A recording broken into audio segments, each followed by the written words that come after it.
Dios les bendiga, hermanos. Buenos días. ¿Cómo están? Bien, qué bueno, hermanos. Gracias a Dios que podemos llegar una vez más al templo para adorar a nuestro Dios.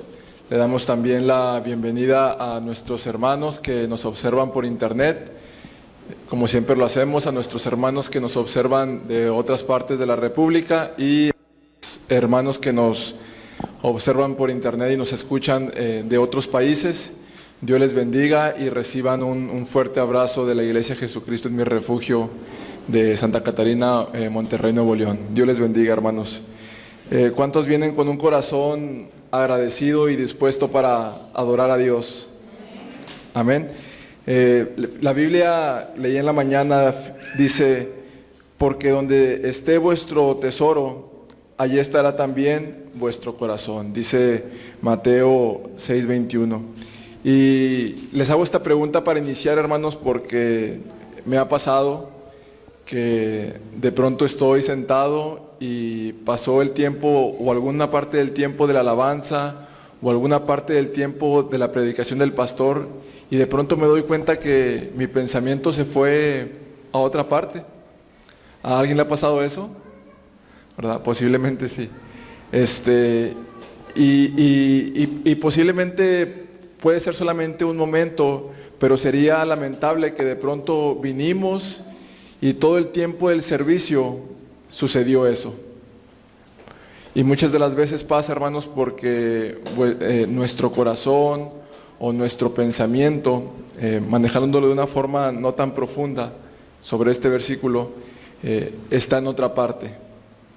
En alguna preocupación, en alguna tarea que dejamos pendiente, o en algún pasatiempo, también podría ser. Y vinimos y perdimos quizás parte del tiempo, ¿verdad? Provechoso para nuestras almas, para nuestra eternidad. Entonces es muy importante, amados hermanos, que al poder llegar el día de hoy en la mañana, dispongamos todo nuestro corazón, todas nuestras emociones, nuestra actitud, nuestro pensamiento al servicio de Dios, para adorarle y también, amados hermanos, para ser edificados por Él. Para nuestros hermanos que nos observan por internet, recuerdo una vez que el pastor comentó que no era Netflix, ¿verdad? Es decir, que lo tomemos con solemnidad, ¿verdad? Conocimos en un tiempo a una familia que ya no asiste aquí, pero nos sigue lo seguimos por redes sociales. Ellos no tenían dónde congregarse y recuerdo que decían que ponían, por ejemplo, el día del servicio, ponían al servicio de la iglesia, al pastor, la predicación, la alabanza, se reunían como familia y formaban el entorno como si fuera un servicio, adoraban, escuchaban la palabra sentados, hasta que después pudieron llegar acá. A lo que me refiero es de que para nuestros hermanos que nos observan por internet, hagamos lo mismo, es decir, no nos distraigamos tan sencillo, no vayamos por una bolsa de palomitas, sino que demos la seriedad que corresponde al estar delante de la presencia del mismo Dios. Porque así como estamos nosotros delante de la presencia de Dios, también lo están cada uno de ustedes. Entonces es nuestro mayor deseo. Si nuestro corazón no está centrado en Dios, pues muy difícilmente también nuestra honra, nuestra exaltación, nuestra alabanza a Dios no está a su plenitud. Por eso la importancia de eso. Y vemos, amados hermanos, que a lo largo de la historia de la creación del ser humano, encontramos que el hombre, y cuando digo el hombre también incluyo a la mujer, el ser humano en general,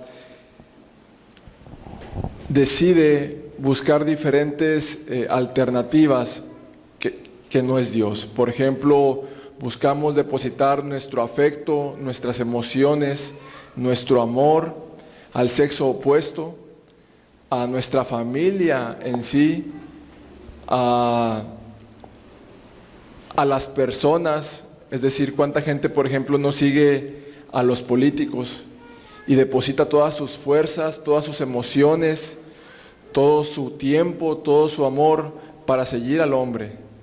Hoy en día está muy de moda los youtubers, posiblemente alguno de ustedes, o así también como yo, de pronto me gusta ver en específico algún canal de YouTube, ¿verdad? Y no es malo, lo malo es de cuando nosotros hacemos a ese youtuber nuestro ídolo y tomamos su pensamiento, nuestro pensamiento, su forma de ser, nuestra forma de ser, sus opiniones, nuestras opiniones. Entonces ya nuestra vida no gira alrededor de Dios, sino está centrada alrededor de otra persona.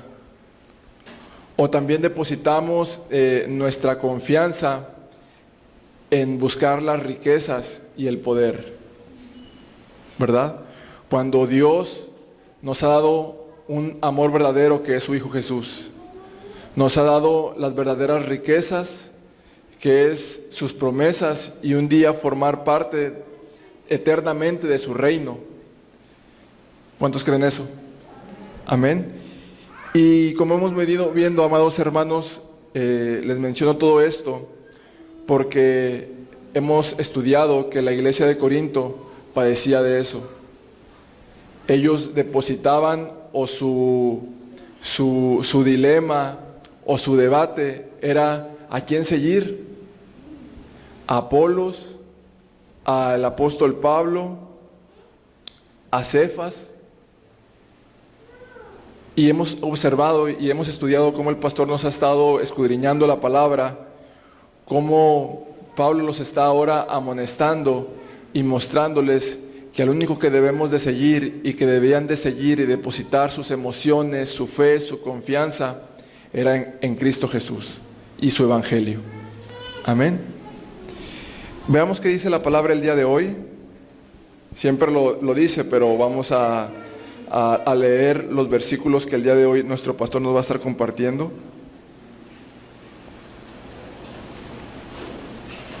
Primera carta a los Corintios, capítulo 4, versículo 1. Y cuando ya lo tenga ahí, se pone de pie, por favor. Primera carta a los Corintios, capítulo 4, vamos a leer del versículo 1 al versículo 5.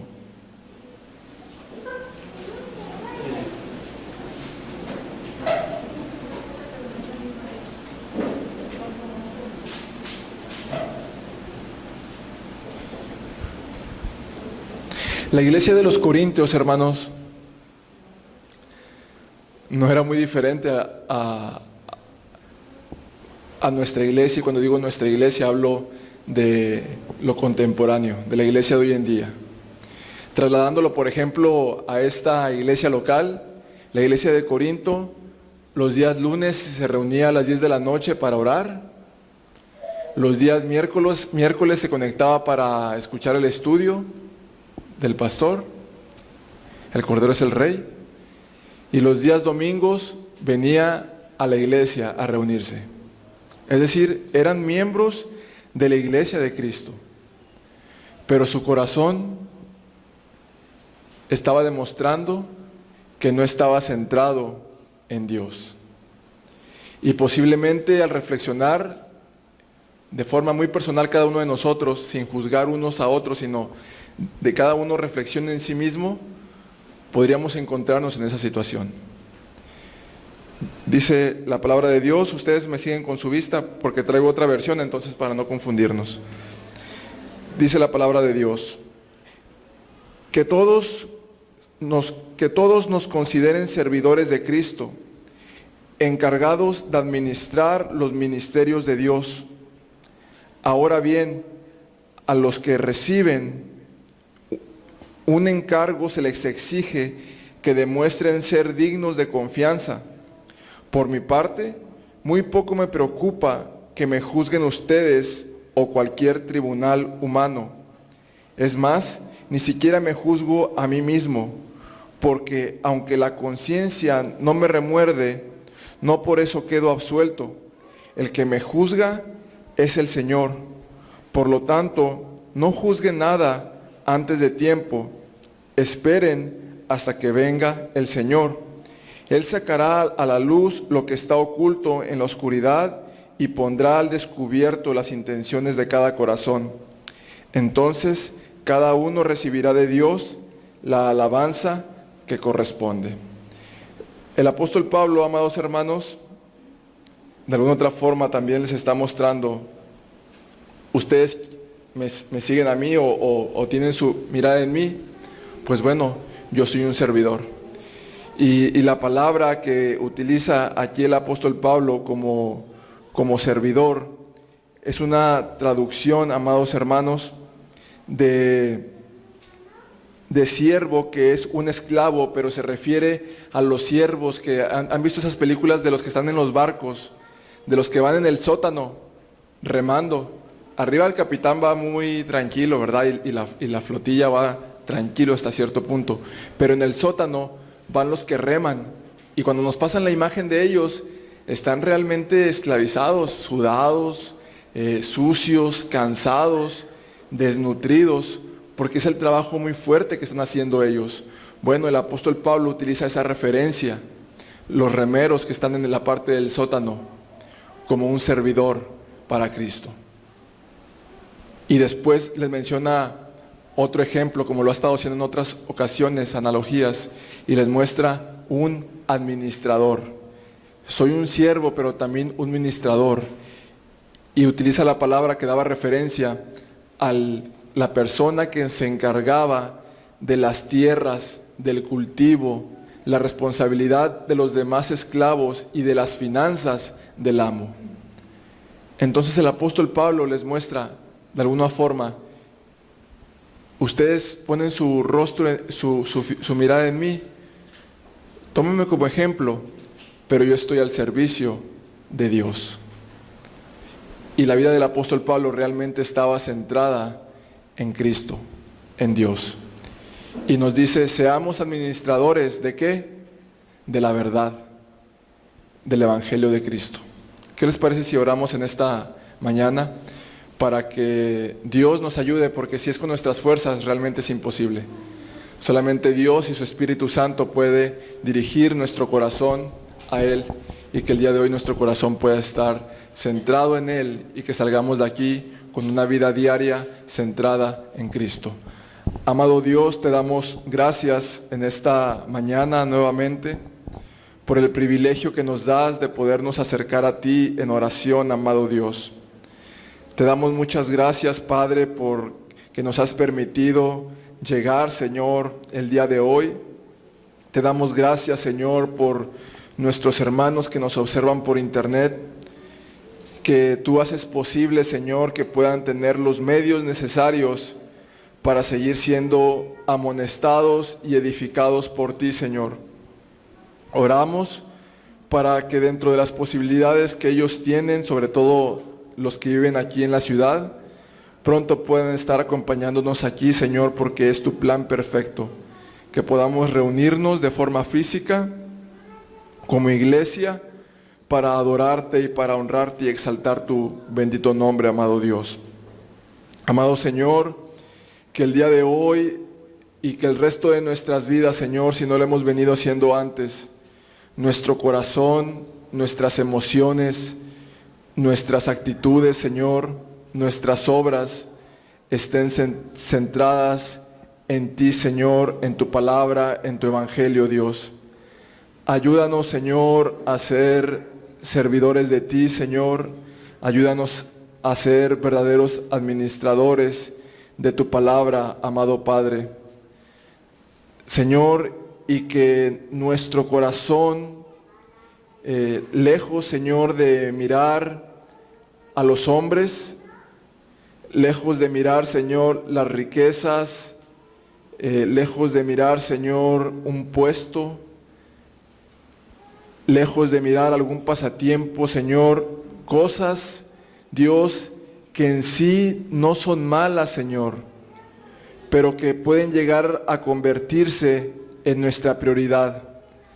Ayúdanos, Señor, que tú seas el centro de nuestras vidas y que eso sea solamente algo más de ellas. Señor, más que tú seas la prioridad y que tú seas el único y verdadero Dios de nuestro corazón. Señor, el día de hoy preparamos nuestro corazón para alabarte y exaltarte, Señor. Que tu Espíritu Santo nos ayude a estar en sintonía contigo para que la alabanza sea plena hacia ti, amado Señor. Ayúdanos, Dios, también para que tu Espíritu Santo prepare nuestro corazón para ser amonestado, Señor, para ser confrontado y también ser edificado y consolado por tu mismo Espíritu, Dios. Te agradecemos por tus bendiciones, Señor, y te agradecemos por tu Hijo Jesús, el cual fue a la cruz por nuestros pecados. Y el día de hoy podemos venir, Señor, y levantar nuestras manos santas, Señor, gracias a la santidad de Jesús, y tener la plena confianza de que somos salvos, gracias, Señor, a que Cristo tomó nuestro lugar, y por medio de Él podemos tener la vida eterna. Te damos gracias, Dios, en el nombre de Cristo Jesús. Amén. Amén. Dios los bendiga.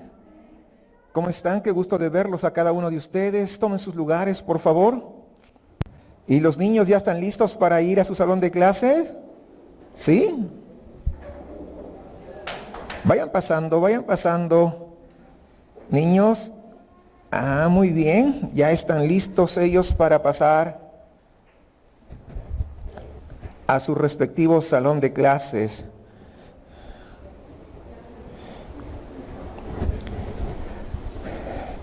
Qué bueno es poder reunirnos, hermanos, el día de hoy, ¿verdad? El día del Señor,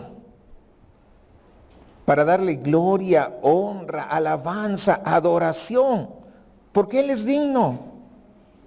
Él es digno. A veces yo he visto en Facebook algunas publicaciones, dice, amaneciste con vida, dale gracias a Dios. ¿Usted está de acuerdo con eso? ¿Y si se muere? ¿Acaso no es mejor estar en la presencia del Señor si nos morimos? Pues si somos cristianos, imagínense, vamos a estar dándole más gloria a Dios. Lo que pasa es que a veces estamos tan acostumbrados a este mundo, estamos tan acostumbrados a Puerto Vallarta, Cancún, ¿verdad? Estamos acostumbrados a comer el mole, estamos acostumbrados el chicharrón, ¿verdad? Los taquitos, ¿verdad? Estamos acostumbrados a todas esas cosas que nos cuesta. ¿Qué cosa? Desprendernos, ¿sí o no?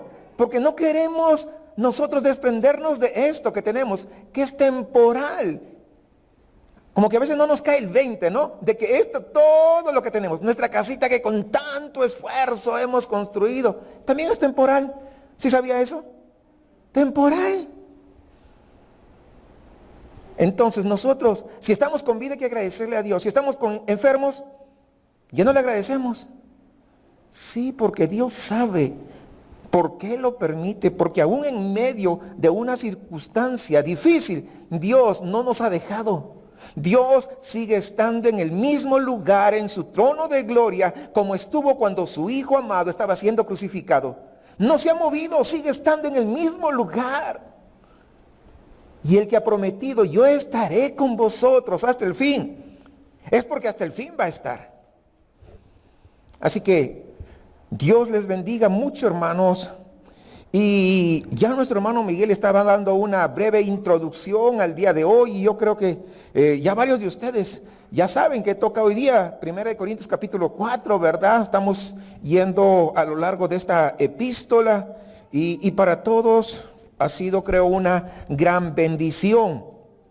Hoy día estaremos hablando sobre los servidores y mayordomos de Cristo. Vamos a tratar los primeros 5 versículos de este capítulo 4 de 1 Corintios. Así que vamos preparándonos, pero antes de hacer esto, oremos al Señor, hermanos, oremos. Yo sé que ya oramos hace un momento, cuando nuestro hermano Miguel estaba dirigiéndonos, pero hoy vamos a orar también. ¿O será malo orar demasiado? No, ¿verdad? Al contrario, Incline su rostro donde está usted. Amado Padre Celestial, gracias por darnos la oportunidad tan maravillosa de poder estar reunidos, Señor, como pueblo tuyo en este lugar.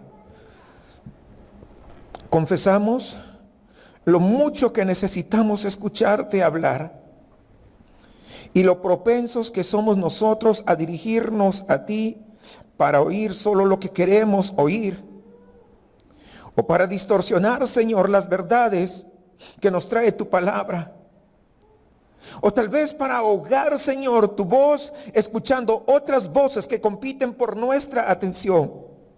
Perdónanos por ello. Así que hoy en esta mañana, reunidos en tu presencia, te suplicamos, Señor, que derrames de tu Espíritu Santo para que tu palabra sea claramente escuchada, que nuestros oídos sean abiertos y que podamos ver tu luz en medio de nuestra oscuridad. Y que en nuestros corazones, Señor, los retornes de vuelta a ti, para que solamente tú seas nuestro Dios, nuestro Señor, nuestro amo, nuestro Salvador y nuestro Rey. Te pedimos esto en el nombre de tu Hijo amado Jesús. Amén. Bien, hermanos, vamos a la palabra. Vamos a leer nuevamente. Y vamos a leerlo lentamente. Con sabiduría tratemos de hacerlo. Dice, así pues, téngannos los hombres por servidores de Cristo y administradores de los misterios de Dios. Ahora bien, se requiere de los administradores que cada uno sea hallado, ¿qué dice? Fiel. Yo en muy poco tengo el ser juzgado por vosotros, o por tribunal humano, ni aun yo me juzgo a mí mismo. Porque aunque de nada tengo mala conciencia, no por eso soy justificado. Pero el que me juzga es el Señor. Así que no juzguéis nada antes de tiempo, hasta que venga el Señor, el cual aclarará también lo oculto de las tinieblas y manifestará las intenciones de los corazones. Y entonces cada uno recibirá su alabanza de Dios. Alabamos al Señor porque creo que ya empezó hablándonos a través de su infalible palabra. El lunes 29 de agosto del año 2005, tal vez ustedes no recuerden, pero cuando yo les menciono este acontecimiento lo van a venir aquí rápido a su mente. Cuando el huracán Katrina comenzó a azotar acá en el Golfo de México, creo que todos saben qué zona fue la más afectada ahí en los Estados Unidos, todos lo recuerdan. Ese día el general de brigada Matthew Broderick, él estaba a cargo en el servicio del Centro de Operaciones de Seguridad Nacional ahí en los Estados Unidos. Y ese centro de operaciones es el responsable de evaluar las situaciones de las amenazas que podrían haber tanto a la seguridad nacional, o sea de terrorismo, o sea desastres naturales, y luego tener que comunicarla al final del día a la Casa Blanca. Es encargado, el jefe de toda esa, de ese departamento. Y a medida que llegaban a él los informes de las inundaciones allá en Nueva Orleans, comenzaron a llegar pues muchos informes de diferentes lugares. Matthew Broderick, y su equipo comenzaron a analizarlos. Estaban comenzando a monitorear, desde luego a lo largo de todo el día monitorearon cómo estaba la situación. Porque no es nada fácil, déjenme decirles, es bastante complicado. Pero se dio cuenta de algo, que los informes que venían de un lado eran contradictorios con los informes que venían de otro lado. Y dice que a última hora de esa noche, de ese día, un informe de FEMA, que es la Agencia Federal para el Manejo de Emergencias en los Estados Unidos, afirmaba que el 75% de la ciudad estaba completamente inundada. Pero a eso de las 10:30 de la noche, él prende el televisor ahí todavía en su trabajo y ve como un grupo de ciudadanos estaba realizando la fiesta del huracán. Así como el día de hoy hacen las fiestas COVID, ¿sí han visto, no? Los muchachos que no tienen ni siquiera la menor idea de lo que, hasta que alguien no llega al hospital, no saben. Y estaban celebrando el día del huracán, la fiesta del huracán, en una zona que se llamaba el Barrio Francés, que es bastante conocido por los turistas. Entonces, él comenzó a decir, esto es contradictorio. Me dicen que hay inundaciones, el 75% de la ciudad está inundado de agua, pero estos están como festejando en una fiesta. Así que en ese momento él tomó una decisión fatídica. Simplemente dijo, no hay nada que informar a la Casa Blanca, me voy a dormir. Pues todos los informes están contradictorios. Se están divirtiendo con este huracán. ¿Qué puedo informar yo a la Casa Blanca? Y déjeme decirle algo, que su juicio fue gravemente defectuoso. Como todos sabemos el día de hoy, las consecuencias tan desastrosas que dejó el huracán Katrina, que fue de lo peor que ha ocurrido.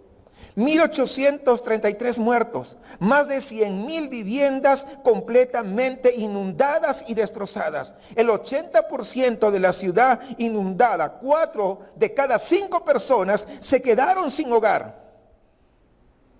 ¿A qué voy? Que la capacidad de juzgar es fundamental en nuestras vidas. Es vital.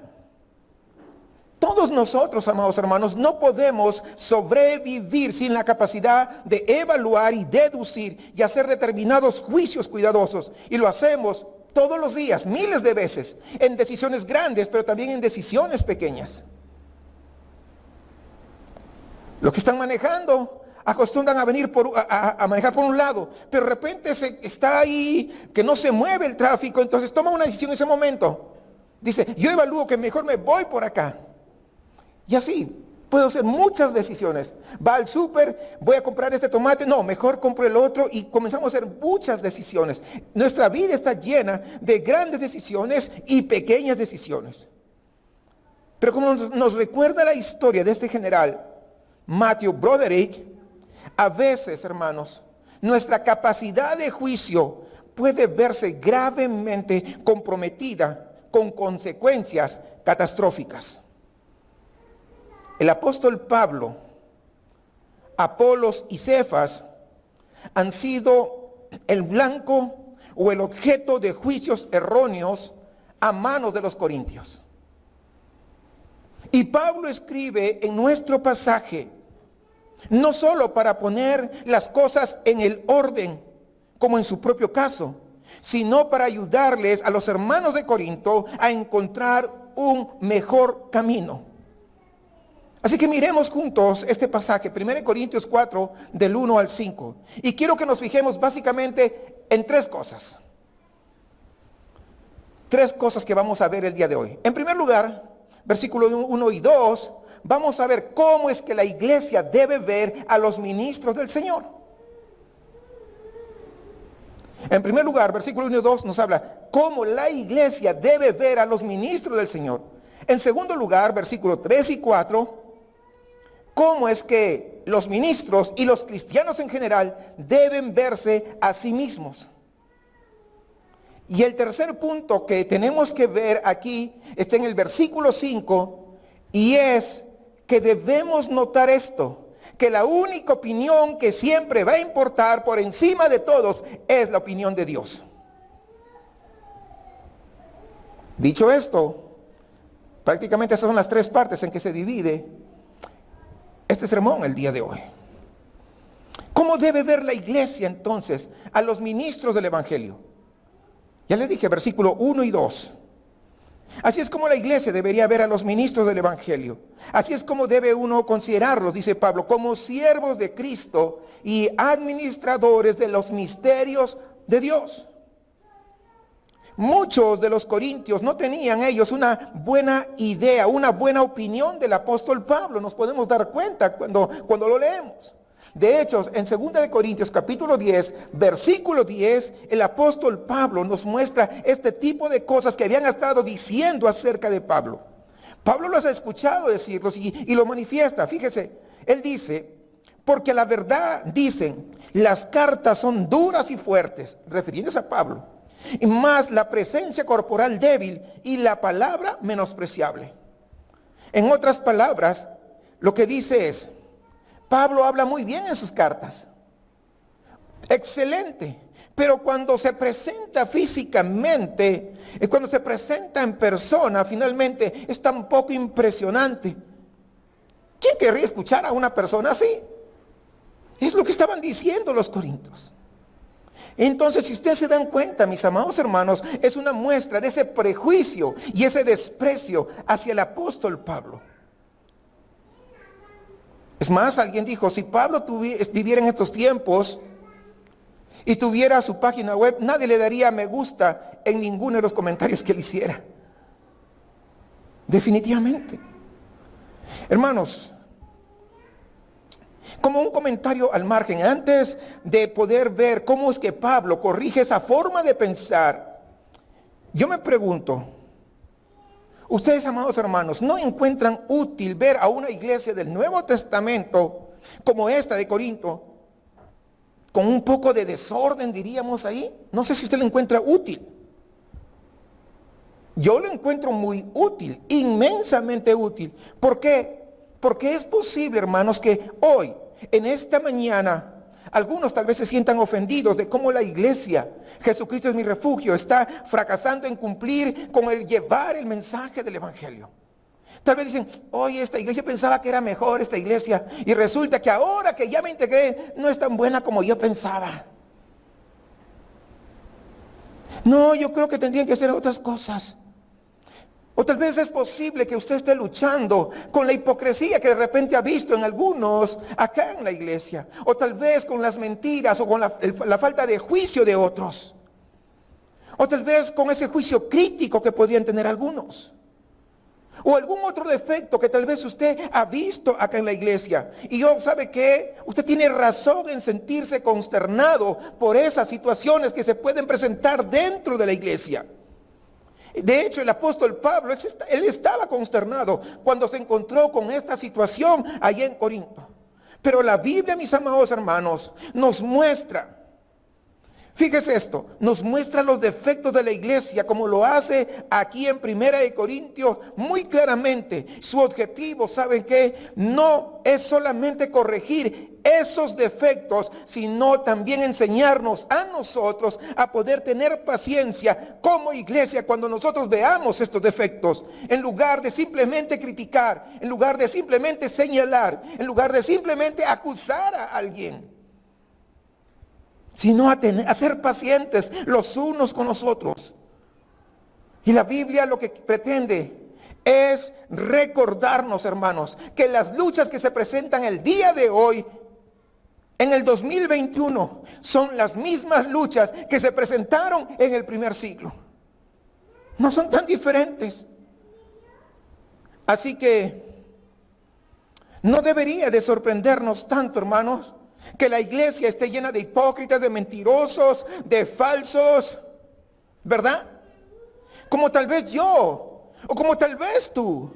Después de todo, yo les pregunto, ¿acaso no es la iglesia el mejor lugar para nosotros los hipócritas, para nosotros los fracasados, para nosotros los mentirosos, para nosotros los de doble ánimo? ¿No es este el hospital de Dios para poder restaurar al caído? ¿Dónde van a estar si no es acá? Es acá en la iglesia donde el Señor sana las heridas. ¿Dónde deberían estar más? ¿No es la iglesia el mejor lugar entonces para nosotros? Así que, por todos los medios, creo que Pablo nos diría, critiquemos a la iglesia por su fracaso en ser todo lo que debería ser, pero no nos sorprendamos cuando las mismas viejas luchas que plagaron allá la iglesia en los días de Pablo continúan invadiendo la iglesia el día de hoy. Por el contrario, aprendamos, hermanos, a practicar la paciencia unos con otros, reconociendo que si bien podemos ofendernos mucho por los defectos de alguien, que lo estamos viendo con mucha claridad en los demás, es posible que muchas veces no veamos reflejados en nosotros mismos esos mismos defectos con tanta claridad como si lo apreciamos en los demás. Y por eso entonces, y esa es la razón por la que debemos practicar la paciencia, por la que debemos estar dispuestos a extender la mano para poder levantar al caído. Esa es la razón por la que nosotros debemos estar dispuestos a ponernos de rodillas e interceder por mi hermano y mi hermana que todavía no está firme en las cosas del Señor, en lugar de simplemente estar señalando. Porque muchas veces nosotros no somos capaces de poder ver la viga que está en nuestros ojos, pero sí señalar la paja en el ojo ajeno. Esa es la razón. Hermanos, la iglesia siempre lucha, siempre va a luchar. ¿Y sabe por qué? Porque la iglesia está llena de pecadores. La iglesia está llena de hipócritas y fracasados como tú y como yo. Así fue en los días de Pablo y también lo es el día de hoy en nuestros días. Bueno, en Corinto en particular, hemos visto cómo han estado criticando, cómo han estado juzgando a Pablo. Lo han hecho con mucha dureza, pero también injustamente. Y por eso corrige sus pensamientos, hermanos, con bastante cuidado. Mire bien, versículo 1 y 2. Debemos considerarlo a él y a otros líderes por quienes los corintios han estado discutiendo. Debemos considerarlo primero como siervos de Cristo y luego como administradores de los misterios de Dios. Piense en esta palabra, siervos. En realidad es una palabra inusual, quiero decirles, en la Biblia. Habitualmente siervos es doulos, pero en este caso es una palabra normal para sirvientes y la palabra en griego hiperetis, que está hablando o originalmente significaba un remero, un esclavo de galera, que en esos barcos tan grandes que habían antes de madera, donde en la parte más baja se metían a los esclavos y estaban todos como en hileras, estaban todos los esclavos y todos tenían que remar al mismo tiempo. El único que dirigía el barco era el capitán. Y cada vez que remaban había como un tambor que sonaba y daban y nuevamente van. Y es la manera, al toque del tambor es que ellos avanzaban y todos lo hacían de manera simultánea.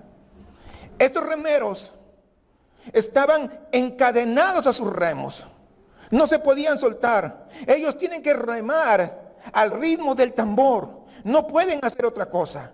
Entonces ahora cuando Pablo escribió en 1 Corintios este término hipiretis, en esos tiempos ya era o se refería básicamente a cualquier tipo de sirviente en general, pero aún todavía transmite ese concepto, de ese sentido de ser siervo, de humilde a ese servicio al cual se le había asignado.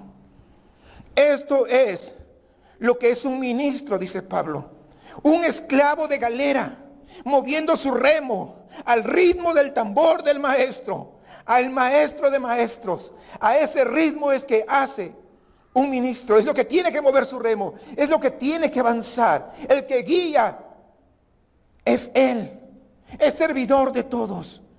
Pero luego Pablo dice que también los ministros son administradores de los misterios de Dios. Y esa palabra administradores tiene que ver con esta palabra mayordomo, que creo que lo conocemos bastante bien. Esta es una imagen verbal y esta vez habla ya no de un esclavo en una galera, sino un esclavo pero doméstico, ya en el hogar, a quien se le ha confiado la administración de todos los recursos de una casa antigua o una finca grecorromana. Él administra absolutamente todo. Y tenían que administrar esos recursos con mucha sabiduría, con mucho cuidado. Dice, los ministros, dice Pablo, son administradores de los misterios de Dios. Ahora bien, cuando el apóstol Pablo habla de esta palabra misterio, acá en el Nuevo, y también en el Nuevo Testamento habla de misterio, yo quiero que sepa esto. Esta palabra misterio no se refiere en nada, no tiene nada que ver con las series o las películas de Netflix de misterio, que tú de repente tienes que jugar como el detective para tratar de descifrar qué cosa va a haber ahí. No, eso no es lo que es un misterio en el Nuevo Testamento. No significa un secreto que está oculto en nuestra vida, no, sino más bien es una referencia, ¿sabe a qué? Al Evangelio de Jesucristo, que una vez estuvo oculto, pero que ahora ha sido revelado a los apóstoles y ha sido escrito en las Sagradas Escrituras para que usted y yo lo podamos leer, lo podamos aprender. El mismo apóstol ha hablado de esto aquí en el capítulo 2, versículo 7, dice, impartimos, dice, una sabiduría secreta y oculta de Dios que Dios decretó antes de los siglos para nuestra gloria. Y luego en el versículo 10 dice, estas cosas nos las ha revelado por el Espíritu. Eso es lo que significa misterio. Tiene que ver entonces con el Evangelio de Jesucristo. Así que cuando Pablo llama a los ministros mayordomos, fíjense bien, mayordomos de los misterios de Dios, nos está dando una descripción del trabajo. Él está diciendo que la tarea fundamental de cualquier ministro es como la de un mayordomo en una casa antigua, es dispensar los misterios de Dios. ¿Cuál es? Es predicar el Evangelio. Alimentar a los miembros de la casa, suplir los recursos de la palabra de Dios para esa alimentación y esa provisión. Puede haber miles de necesidades, puede haber miles de otras tareas que exijan la atención del ministro, pero si se le permite al ministro distraerse de esto, si socavan su capacidad para hacer esto, entonces ¿sabes qué? Este ministro no está cumpliendo con su llamado de administrar los misterios de Dios como debería.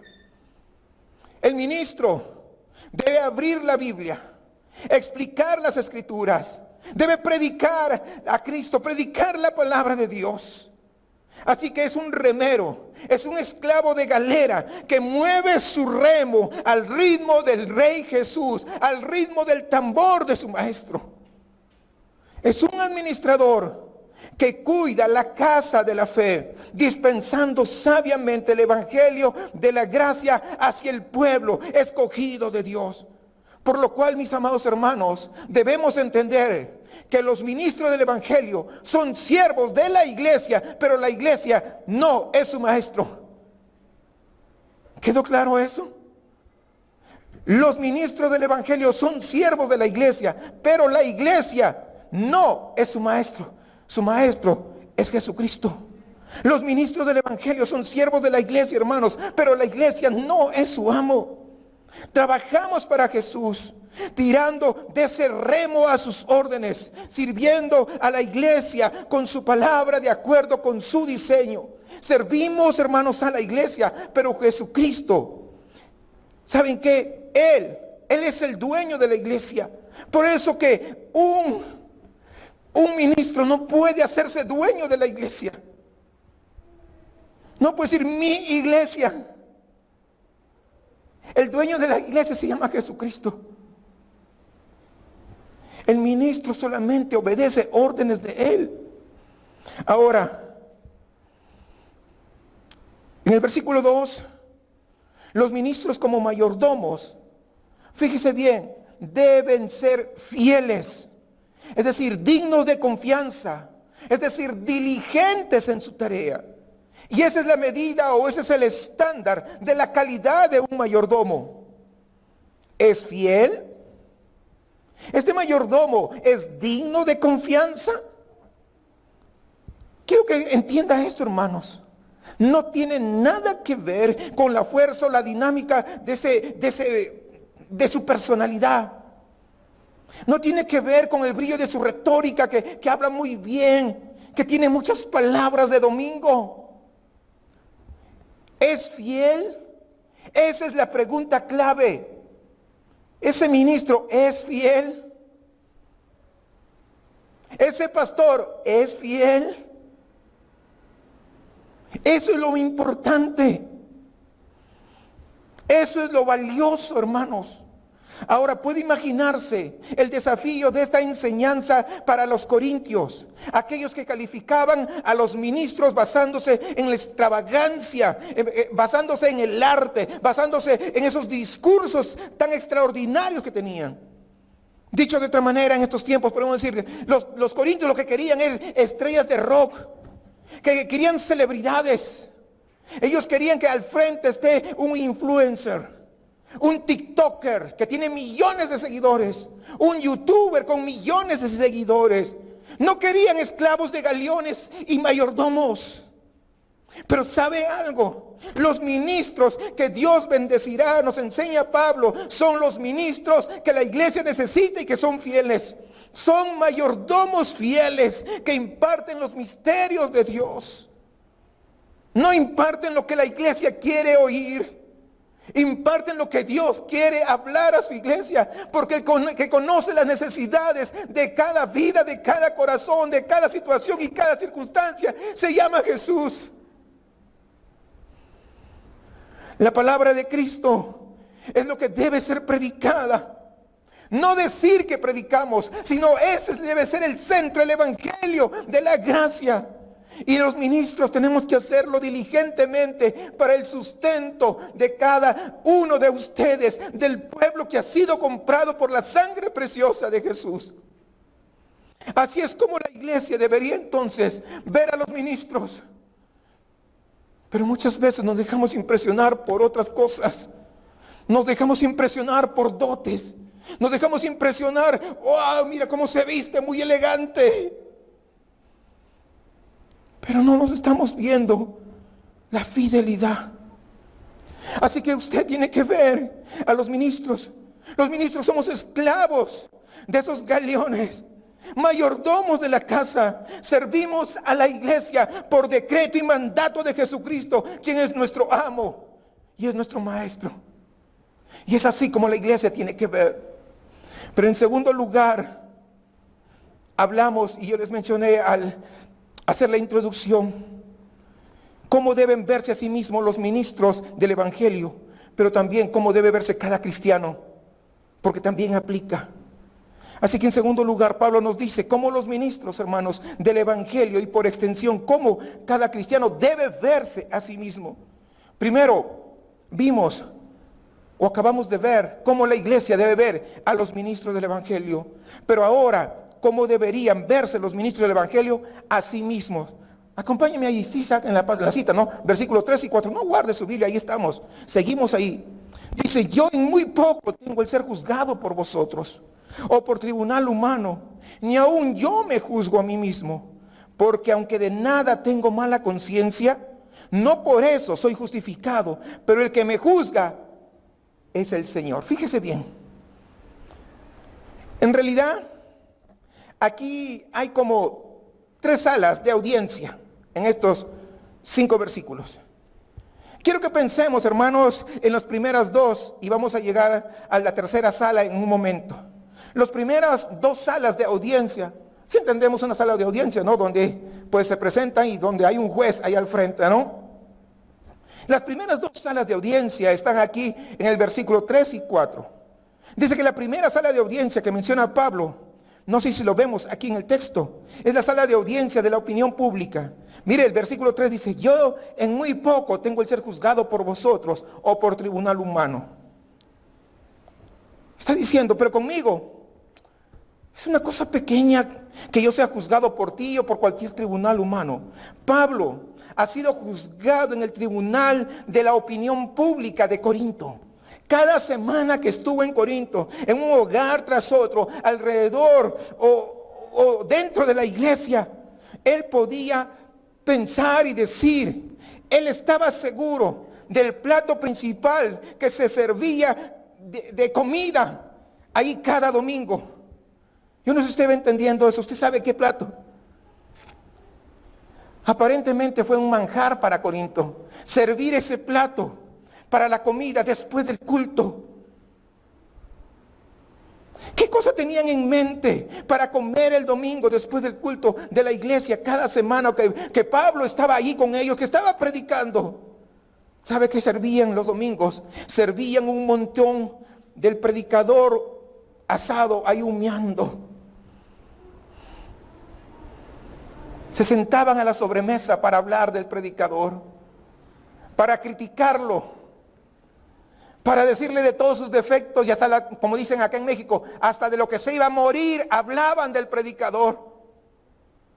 Ese era el plato de todos los domingos. Y qué bien que lo disfrutaban los corintios. Y yo me pregunto si ese es un manjar que tú mismo has disfrutado. No quiero que responda a eso. Pregúntese a usted mismo. Bueno, fíjese esto. Ellos querían traer abajo su ministerio con críticas, con juicios. Y ese es el tribunal de la opinión pública. Pero no solamente se queda en ese tribunal, porque sigue avanzando y hay el tribunal de la conciencia privada. Esta es otra sala de audiencias.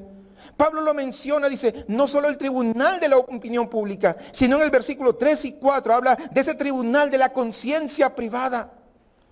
Ni aún yo me juzgo a mí mismo, dice en la segunda parte del versículo 3. Porque aunque de nada tengo mala conciencia, no por eso soy justificado.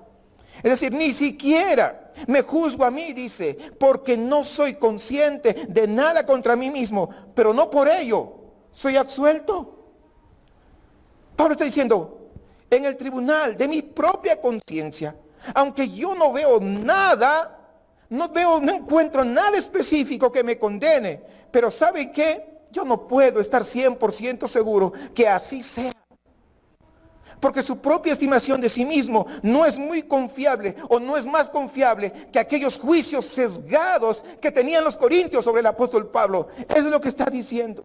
Y quiero que nos fijemos cuidadosamente cómo Pablo trata a los veredictos de ambos tribunales, tanto el tribunal de los corintios como el tribunal de su propia conciencia. Dice, por un lado dice, hablando del tribunal de los corintios, dice, esta es una cosa muy pequeña para ser juzgado por ustedes en un tribunal de la opinión pública. Pero por otro lado dice, ni siquiera, fíjese bien, ni siquiera yo confío en mis propios juicios sobre mí mismo.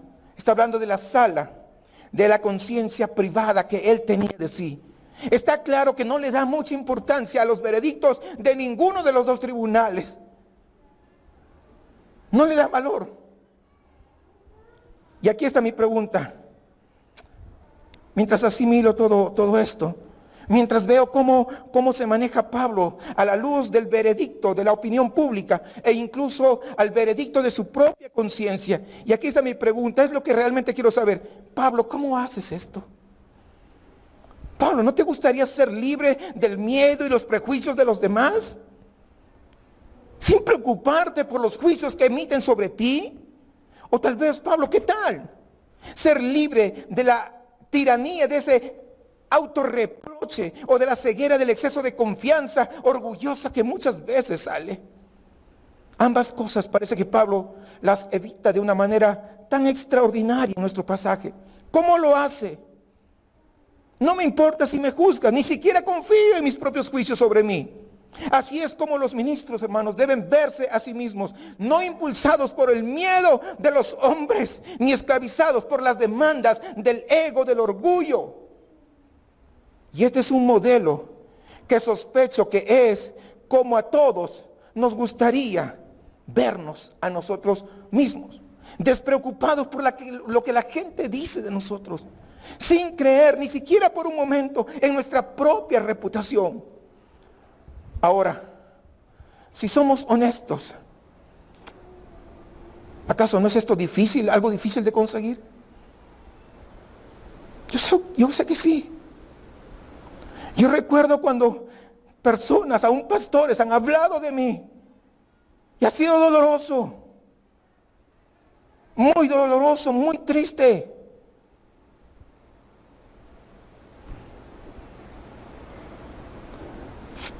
Muchas veces nos hemos sentido acobardados por el miedo a los juicios de otras personas.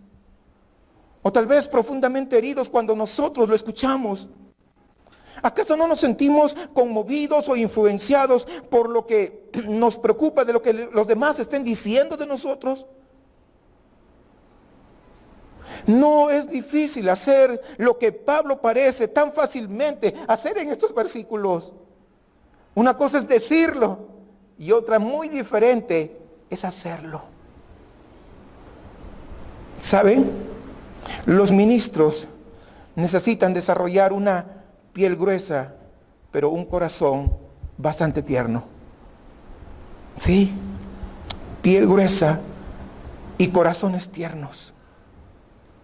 Pero con demasiada frecuencia, yo creo que tenemos la piel demasiado delgada y el corazón duro. Porque así los ministros de piel fina, cada púa, cada comentario sarcástico va a penetrar y va a herir. Pero también tengan en cuenta que si nuestro corazón son duros, ¿saben qué? Si nuestro corazón es duro, nunca aprenderemos las lecciones. Si nuestro corazón duro, no somos enseñables porque nuestra opinión quiere prevalecer por encima de los demás. Cuando nuestro corazón duro, queremos que nuestros chicharrones sean los únicos que truenen. Yo tengo la razón. Yo sé de esto, de aquello. Son dueños absolutos de la verdad de todo. Y estamos prestos para discutir con cualquiera. Corazones duros.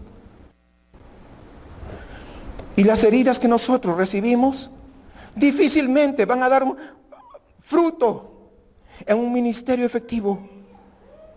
Pero lo que necesitamos nuevamente es piel gruesa, pero un corazón tierno. Pablo parece modelar eso aquí. Fíjense esto. Es poca cosa que yo sea juzgado por ustedes, la piel gruesa.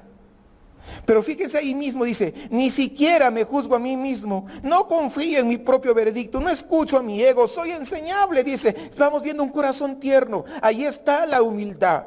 Pero cultivar, hermanos, una piel gruesa y un corazón tierno, ¿sabe qué? No es tan fácil. Entonces, Pablo, ¿cómo es que lo haces? Pablo, ¿cómo podríamos hacerlo nosotros en el año 2021? Y esto me lleva al último punto. Podría mirar conmigo el versículo 5. Nos ha dicho cómo la iglesia debe ver a los ministros del evangelio. Nos ha dicho cómo los ministros y todos los cristianos deben verse a sí mismos. Y ahora nos dice lo que realmente importa de nosotros es cómo Dios nos ve a todos. Esta es la tercera sala de audiencia de nuestro pasaje. Esta es una realidad única que realmente cuenta. Mire el versículo 5. Así que no juzguéis nada antes de tiempo hasta que venga el Señor. Escuche bien. No juzguéis antes de tiempo hasta que venga el Señor, el cual aclarará también lo oculto de las tinieblas y manifestará las intenciones de los corazones. Y entonces cada uno recibirá su alabanza de Dios. No pronuncies juicio antes de tiempo, dice Pablo. Muchas veces, lamentablemente, hermanos, se hace eco de estas palabras para tergiversar y hablar otras cosas. Pero antes de eso, estas palabras, no sé si le recuerdan algo de Jesús. Jesús dijo, no juzguéis, ¿para qué? Para que no seáis juzgados. Y estas son unas palabras favoritas para estos tiempos, para nuestro clima cultural actual en que nosotros estamos viviendo. A menudo, fíjese esto, se toman en el sentido de que no debemos hacer ningún juicio moral contra nadie. No hagas eso. Los juicios morales contra alguien están prohibidos. No juzgues. Llamar algo correcto y otra cosa incorrecta es juzgar y no tienes amor, se nos dice. Estás juzgando mal. Claramente, hermanos, yo quiero que sepa esto y que entienda esto. Eso no es lo que Pablo tiene en mente aquí. Porque si usted mira en el siguiente capítulo, lo vemos haciendo juicios morales bastante fuertes. Es más, insta a la iglesia a practicar la disciplina eclesiástica en el caso de inmoralidad sexual. Y de hecho, en el versículo 3 del capítulo 5, escuchen el lenguaje de Pablo. Miren cómo dice, él dice, yo he pronunciado juicio sobre el que hizo tal cosa. ¿Está emitiendo juicio, sí o no? Sobre un acto moral. ¡Claro! Así que Pablo no está diciendo, hermanos, no está diciendo aquí que cuando les dice a los corintios que no juzguen antes de tiempo, no está diciendo que no hagan juicios morales. Tampoco está diciendo que no hagan juicios teológicos. No, porque en el capítulo 14 de 1 Corintios, de esta misma epístola, cuando habla del ministerio de los profetas, ahí en la iglesia de Corinto, dice que 2 o 3 como máximo deberían hablar y el resto debería sopesar lo que se dice. Mire el versículo 29 del capítulo 14 de 1 Corintios, dice, asimismo, los profetas hablen 2 o 3 y los demás juzguen. Los demás juzguen. Juzga lo que se dice. Es decir, debes ejercitar el discernimiento teológico. ¿Para qué? Para poder sopesar y juzgar la veracidad de lo que se enseña en las Escrituras. No simplemente se escucha, no, juzga. Entonces, mis amados hermanos, Pablo no está diciendo que no hagas juicios morales sobre lo que está bien y lo que está mal en la iglesia. No dice eso. Tampoco está diciendo que no hagas juicios doctrinales sobre lo que es verdadero y lo que es falso de la exposición que se hace. La Biblia en realidad nos ordena hacer ambas cosas.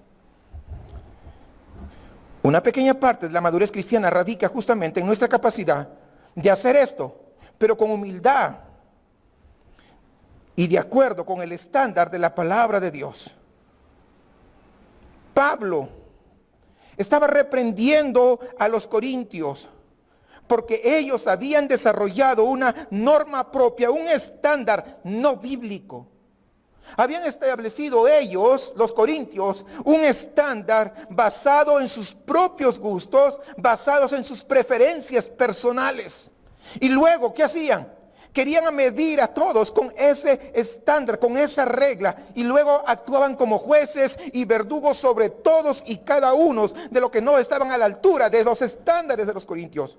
Entonces Pablo está diciendo, no pronuncies juicio así antes de tiempo.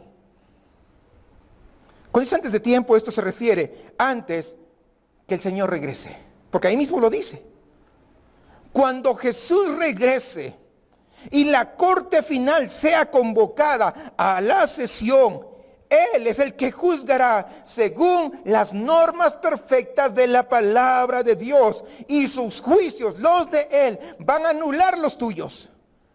De hecho, hermanos, en ese día, dice Pablo, ya no se encontrarán usted sentado ahí en el estrado como juez autoproclamado, juzgando y señalando, es que él es esto, ella es aquello, él, no, nadie. Si no, ¿saben qué? Usted será sentado en el banquillo de los acusados, convocado para rendir cuentas. En ese día, dice Pablo, todas las cosas ocultas allí en la oscuridad serán expuestas y Cristo descubrirá los propósitos del corazón de cada quien. Ahora bien, no es por esto, hermanos, en última instancia, que tendría que ser una razón poderosa por la que nuestro juicio crítico hacia alguien realmente es muy tonto al final. Claro que sí, porque lo que nosotros señalamos, ¿qué tal? Esta persona se arrepintió y está viviendo una vida fiel a Dios y nosotros señalándolo todavía. Imagínense, somos tan tontos. Porque cuando Cristo establezca ese tribunal, va a decir, ven hijo amado. Y nosotros quedaremos como tontos. Por eso es que debemos dejar de señalar cuando realmente no sabemos con certeza lo que hay en el corazón de cada quien. Porque nosotros no podemos leer los corazones. Solo Jesús puede hacerlo. Por lo tanto, hermanos, debemos ser cuidadosos al imputar los motivos de los demás. No, yo sé que está haciendo por esto. No sabes nada.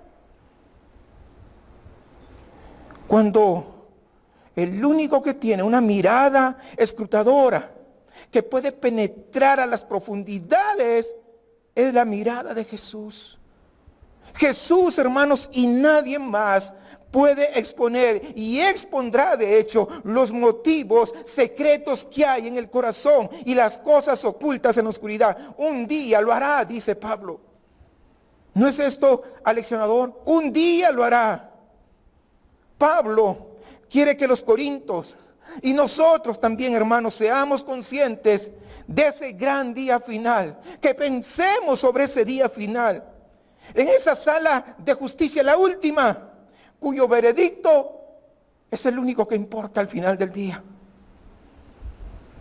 Si nosotros fuéramos más conscientes y empezáramos a vivir como Pablo parece conseguir hacerlo aquí, entonces, ¿sabes qué? Comenzaríamos a vivir a la luz de la eternidad, no de las cosas que nos rodean el día de hoy. Y yo te pregunto lo siguiente: ¿cómo afectaría tu forma de vivir día a día? ¿Y cómo afectaría tu forma de vivir en comunidad si tú estás pensando en la eternidad? Vivir a la luz de la eternidad cambia absolutamente todas las cosas. Si mires al final del versículo 5, verás, hermano, cómo es que Pablo pudo vivir libre del miedo de la opinión de los demás en el tribunal de la opinión pública, o incluso mantener su propia evaluación de sí mismo tan débil. Recuerda que no podía importarle menos si los corintios lo demonizaban o lo ensalzaban. Eso no era tan importante. Recuerda cómo se negó a dar mucha importancia a su propia estimación de sí mismo el apóstol Pablo. Bueno, así es como se las arregló para hacerlo. Pablo solamente buscó un solo elogio. Y es lo que yo te quiero decir. Buscó un solo elogio, el elogio del Dios Todopoderoso. Es ahí donde estaba centrado.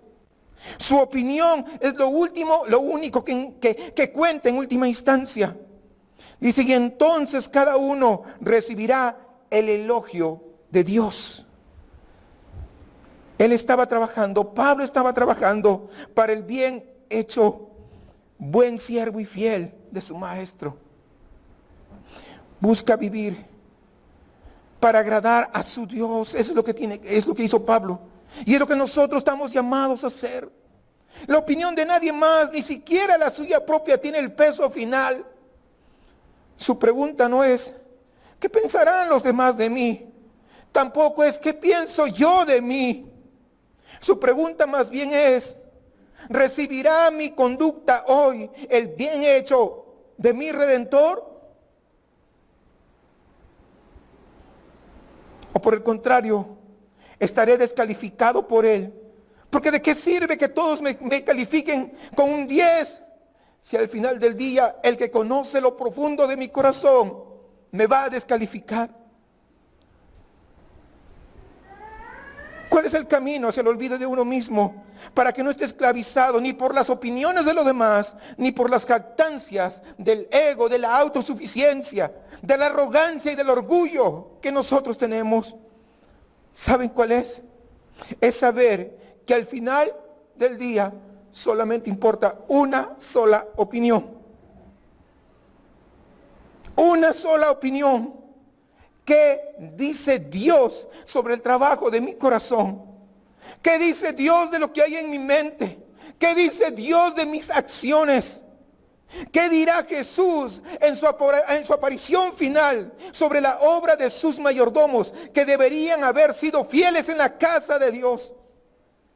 ¿Qué dirá sobre las labores de esos remeros que deberían haber tirado de sus remos al ritmo de su tambor? Y a veces no lo han hecho. Algunos dejaron el remo por ahí tirado. Todos deberían al ritmo del tambor ir a un mismo ritmo, pero no, unos quisieron hacer a su propio ritmo. Hermanos, cuando el elogio de Dios importa de manera suprema, realmente no importará si los hombres te señalan, te demonizan o te enaltecen. Aún ni tu propio veredicto importa. Lo que importa que es lo que Dios el día de hoy está pensando de ti. Nada más. Oh, es que yo vine a este servicio y fíjate que no sé qué y que no sé cuánto. No importa. Dios, el día de hoy, ¿estás aprobado? ¿Eres aprobado? Si se cae este techo y todos morimos, ¿estás aprobado? Eso es lo que importa realmente. Eso es lo que importa. Ahora bien, para ser claros, hermanos, antes de terminar, en el juicio final, si el día de hoy, quiero que sepas, si el día de hoy eres un cristiano genuino, no estoy diciendo que simplemente tú aceptaste a Jesús, no estoy diciendo que tú hiciste una oración de fe, nada de eso importa realmente. Si eres un cristiano genuino, nunca oirás, escúchame bien, nunca oirás una palabra de condenación, sino que oirás una palabra de elogio. Versículo 1 del capítulo 8 de Romanos dice lo siguiente: ahora pues, ninguna condenación hay para los que están en Cristo Jesús, los que no andan, escúchame bien, los que no andan conforme a la carne, sino conforme al Espíritu. ¿Conforme a qué estás andando? No puedes ser condenado, hermano. Si de verdad eres un creyente en Jesús, si tú has puesto tu fe en Jesús y te has arrepentido, cuando se convoque a esta sesión, a la última sala del tribunal, vas a ir sin miedo, sin temor, porque no serás condenado. Yo pregunto, ¿no son buenas noticias esto para los cristianos? Porque debido a la justicia de Cristo, eres perdonado y no puedes ser condenado jamás. Pero puedes y debes vivir para el elogio del Rey en ese día. Hay una palabra de elogio que se va a decir sobre ti. Ninguna palabra de condena, sino un elogio. Y yo sospecho, hermanos, que cuando nos reunamos ante ese trono celestial y oigamos nosotros esos elogios o esas felicitaciones tan extraordinarias, ¿sabe qué? Déjeme decirle esto, nos vamos a sorprender lo poco que coinciden los elogios de nuestro Padre Celestial, aún con los más grandes elogios que hayamos recibido aquí en la tierra. Aún las más grandes felicitaciones que nos hayamos dado a nosotros mismos no van a ser comparables al elogio del Rey de Reyes y Señor de Señores. Por lo tanto, mis amados, les hago un llamado. ¿De qué te sirve recibir los elogios de hombres y mujeres, aún de tu propia carne? De nada, si no estás buscando recibir el elogio más grande en aquel día final, el de ese maestro. Hermanos, así que habiendo obtenido la seguridad de no condenación por la fe en Jesucristo, estamos llamados a perseguir esta palabra de elogio mediante la obediencia fiel a Jesucristo, o a vivir para la sonrisa de ese Abba Padre, y a perseguir con ahínco día a día. No digo, ya la perfección en este mundo, no. Aún con mis caídas, con mis rebalones, pero pararme y decirme: Señor, ayúdame, porque quiero buscar la única palabra, la única frase que me importa es: bien hecho, buen siervo y fiel, de nuestro Redentor. No debe haber más. Nuestra mirada no debe distraerse para ningún otro lado, sino solamente buscar el elogio del Padre, el elogio del Maestro. Que el Señor nos ayude y que nosotros, si tú de repente has estado mirando a otro lugar, te estás desviviendo y estás dando tu vida por otra cosa que no vale la pena, porque simplemente acá se acaba. Y qué triste que tus fuerzas lo estés malgastando en eso. Hoy podamos dar la vuelta y decir, Señor, perdóname, porque mi corazón estaba buscando otras palabras de elogio. Estaba queriendo escuchar el halago de alguien más. Y ayúdame. Ojalá destrozaras mi corazón. Ese corazón malo, perverso y engañoso. Y se pudiera tornar hacia ti. De tal manera que pudiera vivir para tu gloria, para tu honra. Y yo vaya tras esa palabra de elogio de mi Señor. Que nosotros podamos vivir para buscar la buena opinión solamente de Dios. Solamente su elogio final en ese gran día. Y que el Señor nos libere completamente de la tiranía de la opinión de los demás o del qué dirán. E incluso de la tiranía de nuestros propios juicios erróneos sobre nosotros mismos. Que Él pueda destruir toda autosuficiencia. Y que nosotros podamos vivir cada día para su gloria, para satisfacerlo a Él y no a nosotros, ni tampoco a nuestra carne, ni tampoco a nuestra mirada, ni tampoco a nuestras acciones, sino solamente a Él. Oremos al Señor.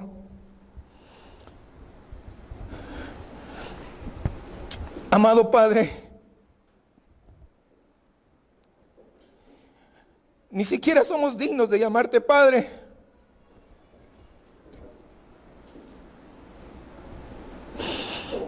Te confesamos, Señor, en esta hora,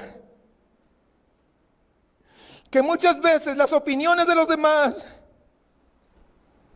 y nuestra propia estimación de nosotros mismos han sido defectuosas, peligrosamente defectuosas, incluso conduciéndonos a veces a consecuencias desastrosas.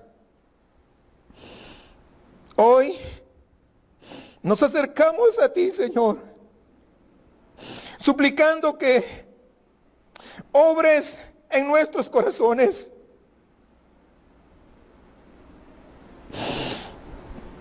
que trates con nosotros, que no nos dejes solamente el día de hoy, sino que a lo largo de aquí en adelante, por todos los días que nos des, tu Espíritu Santo esté permanentemente trabajando en nuestros corazones, que son un desastre. Y que nos enseñe, Señor, a valorar por encima de todas las cosas, de todas las opiniones, tu elogio, y a vivir para tu sonrisa y solamente para tu gloria. Te pedimos esto con humildad, Señor. Sabemos que ni siquiera merecemos ser escuchados por ti, porque tú eres tan santo. Santo y santo. Sin embargo, lo hacemos porque no es en nuestra capacidad o en nuestra santidad, sino es a través de Jesucristo, tu Hijo, que nos acercamos, porque el velo del templo fue roto de arriba hacia abajo, fue rasgado completamente. Y sabemos que nuestras oraciones, aún defectuosas, pueden ser escuchadas por ti, porque conoces nuestro corazón. Ayúdanos a vivir para tu honra, para tu gloria. Te pedimos, Señor, esto en el nombre de Jesús. Amén. Pueden tomar sus lugares, hermanos. Comentaba el pastor que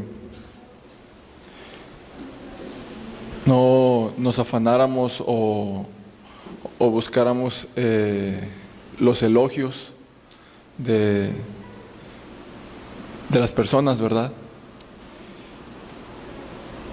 Y por otro lado también estaría bien agregar, porque también existe la otra parte, no nos sintamos tristes o vivamos tristes porque no tenemos esos elogios, cuando lo más importante, como ya bien se nos explicó, es un día recibir el elogio del Señor. Amén. Y por último quiero compartirles a ustedes una historia que nos comentó el pastor Marco Escalante, que quedó guardada en mi corazón. Una historia real, es muy corta. No recuerdo bien el nombre del expresidente de los Estados Unidos que venía viajando en un barco hacia los Estados Unidos. Recuerdo que creo que ese barco venía de África, y en ese barco venían un matrimonio de evangelistas, un matrimonio que duró muchos años al servicio de Dios en aquel país, en aquel continente africano. Y nos comentaba que ya cuando venían de regreso a los Estados Unidos, después de muchos años de ministerio, creo que más de 30 o 40 años, y ya cuando venían de regreso, de dar toda su vida al servicio de Dios, venían de regreso a los Estados Unidos, estos misioneros, que cuando el barco llegó a la costa, empezaron a escuchar una multitud de aplausos, y que dentro de su corazón ellos pensaron que haya venido gente a recibirlos. Dice que ellos subieron a la parte del barco y que ellos se dieron cuenta que los aplausos no eran para ellos, sino para el presidente que venía justo en esa embarcación. Y que estos misioneros, que hubo un momento en el cual su corazón se compuso, un momento en el cual su corazón se quebrantó y pasó por sus mentes el preguntarse: tanto tiempo dedicando nuestras vidas para servir a Dios y nadie vino a recibirnos, y por lo menos recibir un aplauso. Posiblemente está agregando o me resta algo de la historia. El punto es de que en ese momento Dios les habló a su corazón y le habló y le dijo audiblemente: tú aún no llegas a casa y yo te estoy esperando para recibirte cuando estés por fin en casa. Y agregando eso a cada una de nuestras vidas, lo importante que aprendimos el día de hoy es poder pedirle ayuda a Dios para tener un corazón fiel y un día poder recibir realmente el elogio que vale la pena, que es el de Él. Amén. Vamos a pasar al tiempo de los anuncios. Recordemos que los días lunes estamos orando como iglesia, todos los días lunes a las 10 de la noche por internet, por Zoom. Si batallan para conectarse, pueden acercarse al pastor. De todas formas, el pastor envía la liga a los grupos de WhatsApp. Solamente es darle clic y ahí automáticamente de pronto ya está conectado con cada uno de los miembros de la iglesia, que nos estamos reuniendo para orar por las diferentes necesidades que hay en la iglesia y en el mundo. Días lunes a las 10 de la noche, también los días miércoles a las 8 de la noche estamos llevando a cabo, estamos estudiando el libro de Apocalipsis, el Cordero es el Rey. Haga lo posible por conectarse. O si no, bueno, a mí por ejemplo a veces se me complica por alguna otra razón conectarme el miércoles a las 8 de la noche y ya lo escucho al día siguiente. Si por alguna razón no puede hacerlo, pues no deje de escucharlo y de darle like al video. Es muy importante para la edificación de nuestra alma. No el like, sino el escuchar el estudio. Y los días domingos, pues bueno, nos seguimos reuniendo, ya hay más libertad, el poder seguir asistiendo, el poder seguir invitando a nuestra familia, a nuestras amistades, y lo más importante es seguirle pidiendo ayuda a Dios para que nosotros, que lo estamos haciendo, seguir llegando. Amén. Ok, en la parte de atrás está el recipiente donde podemos colocar nuestras ofrendas, nuestros diezmos. Y para nuestros hermanos que nos observan en internet, aparece la cuenta donde podemos también realizar nuestros depósitos y de esa forma también adorar a Dios. Amén. Vamos a estar orando, sabemos que hay necesidades en la iglesia, seguimos orando por la hija de nuestro hermano Lupe, seguimos orando por las diferentes necesidades que hay en el mundo, ¿verdad? Por las elecciones. ¿Cuánto falta para las elecciones? Una semana, ¿verdad? Son las más importantes en la historia del país. Entonces vamos a orar para que quienes sean elegidos pues sean dirigidos por Dios y su palabra. Amén.